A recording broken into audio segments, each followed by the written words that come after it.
प्रियदर्शन जी ने इतनी हिट फिल्में दी हैं, इतने रेनाउंड, इतने प्रतिष्ठित डायरेक्टर हैं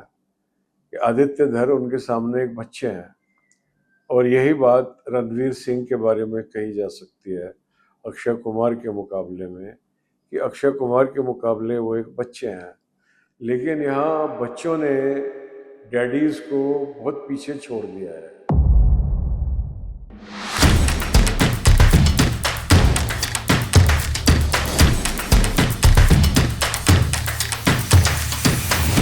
प्रियदर्शन और अक्षय कुमार की भूत बंगला को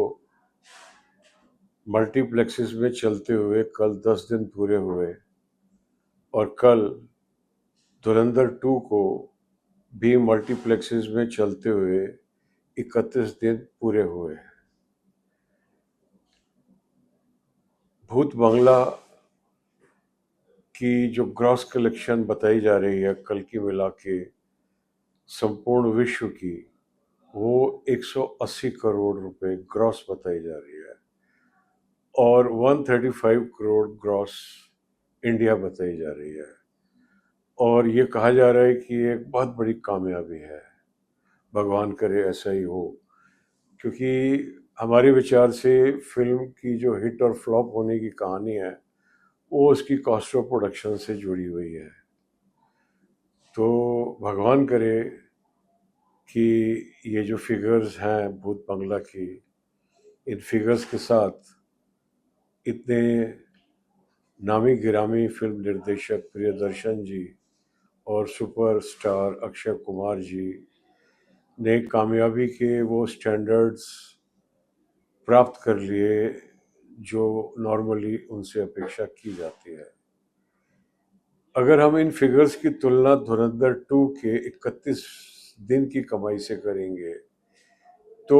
सीधे इसकी 10 गुनी है कि जहां भूत बंगला की 10 दिन में वर्ल्ड वाइड ग्रॉस कमाई है 180 करोड़, वहीं धुरंधर 2 की वर्ल्ड वाइड ग्रॉस कमाई है 1800 करोड़, सीधा 10 गुनी। और यही हाल डोमेस्टिक का भी है कि जहां 135 करोड़ बताई जा रही है ग्रॉस कलेक्शन इंडिया भूत बंगला की, वहीं 31 दिन में धुरंधर 2 ने वर्ल्ड वाइड 1350 करोड़ की ग्रॉस कलेक्शन की है। तो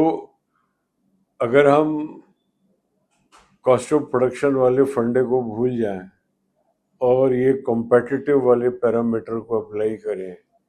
कि किस पिक्चर ने सबसे ज़्यादा कमाई की, उसके मुकाबले दूसरी पिक्चर ने कितनी कमाई की, तो कौन कितना बड़ा स्टार है, कौन कितना बड़ा डायरेक्टर है, इस प्रकार की जो स्पेकुलेशन है, अगर उस स्पेकुलेशन के हिसाब से भूत बंगला की बात की जाए तो बहुत ही ईमानदारी से,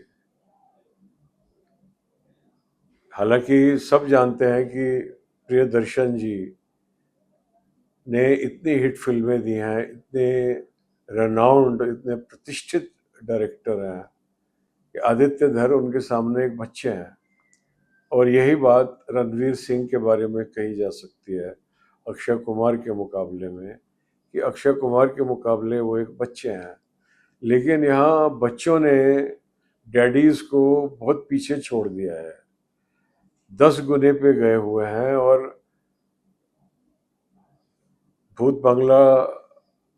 को दूसरे हफ्ते में पूरी ओपन वीक दी गई है, कोई भी फिल्म नहीं रिलीज की गई ताकि उसकी कमाई ज़्यादा से ज़्यादा हो सके। इंग्लिश की एक माइकल करके, जो माइकल जैक्सन की जीवनी है, उनकी बायोपिक है, वो फिल्म एक रिलीज़ हुई है,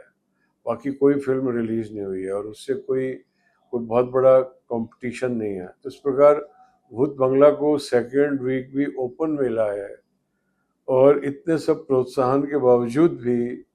ऐसा नहीं लग रहा कि वो जो धुरंधर 2 ने जो मानदंड रचे हैं उनके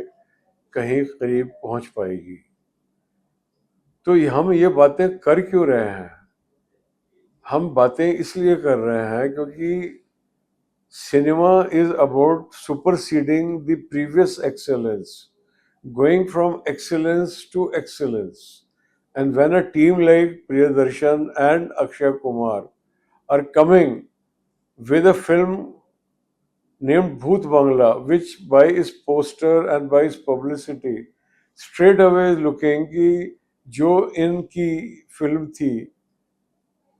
जो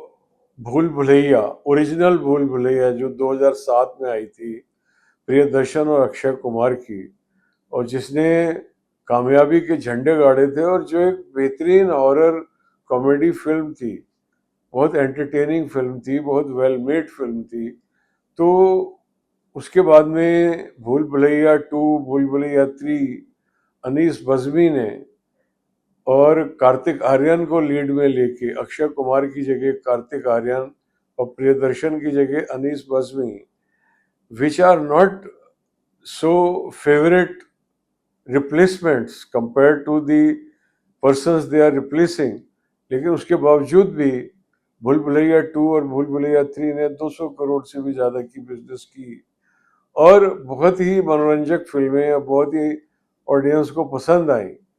तो इस प्रकार से देखा जाए तो प्रियदर्शन और अक्षय कुमार जी से जो अपेक्षाएं थी कि धुरंधर 2 को ओपन रन मिला 4 हफ्ते का, और अंततः एक फिल्म आ रही है, और एक सक्षम फिल्म आ रही है, एक ऐसी फिल्म आ रही है कि जो लगता है कि कुछ धुरंधर 2 के मुकाबले में एक अपना स्थान ग्रहण करेगी, कोई अपना स्थान बना पाएगी। वो स्थान बनता था इसके 500 करोड़ अपवर्ड फिल्म बनने से। अगर 300-400 तक भी जाती तो भी माना जा सकता था कि वो कहीं पे आकर खड़ी हुई। लेकिन इस वक्त जो कहा जा रहा है कि वर्ल्ड वाइड 180 करोड़ ग्रॉस और ऑल इंडिया 135 करोड़ ग्रॉस, तो ये जो रफ्तार चल रही है, और दूसरा ओपन वीक मिल रहा है, अगले हफ्ते से शिवाजी भी फिल्म आएगी, और जो एक ऑडियंस को ड्रॉ करेगी, जो ट्रेंड चल रही है इस वक्त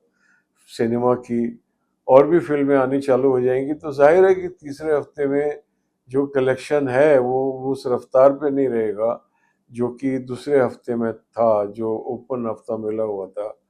तो ऐसा नहीं लग रहा कि कुछ ऐसा आउटस्टैंडिंग ये मानचित्र बना पाएगी अपने बारे में, जितनी कि इसको सपोर्ट मिल रही है मीडिया की भी, और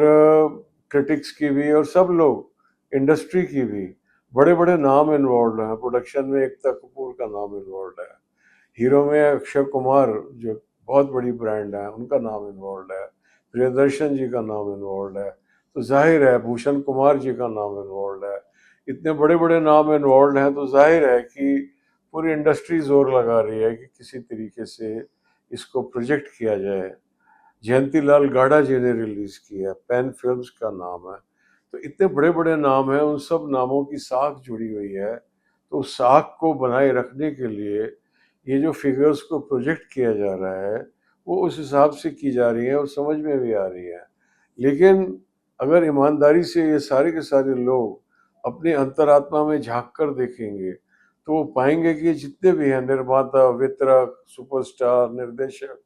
ये सब के सब they could have at least given twice as much अगर उन्होंने अपने आप को अप्लाई किया होता। तो यहाँ पर एक चीज निकल के आ रही है जिस पर किसी ने गौर नहीं किया, वो है कि राइटर की कमी, और ये एक राइटर की इम्पोर्टेंस को भी अंडरलाइन कर रही है, क्योंकि प्रियदर्शन और अक्षय कुमार की जितनी भी फिल्में हैं उसमें नीरज वोरा राइटर होते थे, और उससे पहले वो राम गोपाल वर्मा के भी राइटर रह चुके हैं, और एज ए डायरेक्टर भी उन्होंने सफल फिल्में बनाई, और भूल भुलैया भी उन्हीं द्वारा लिखी हुई थी। तो आज वो इस संसार में नहीं है, और इस वजह से वो अगर भूत बंगला की टीम में होते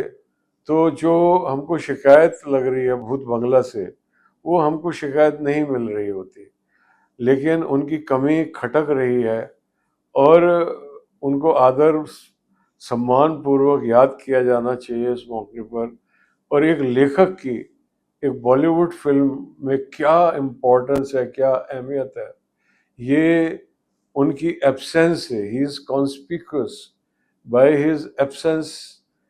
in this film. So may his soul rest in peace, and may the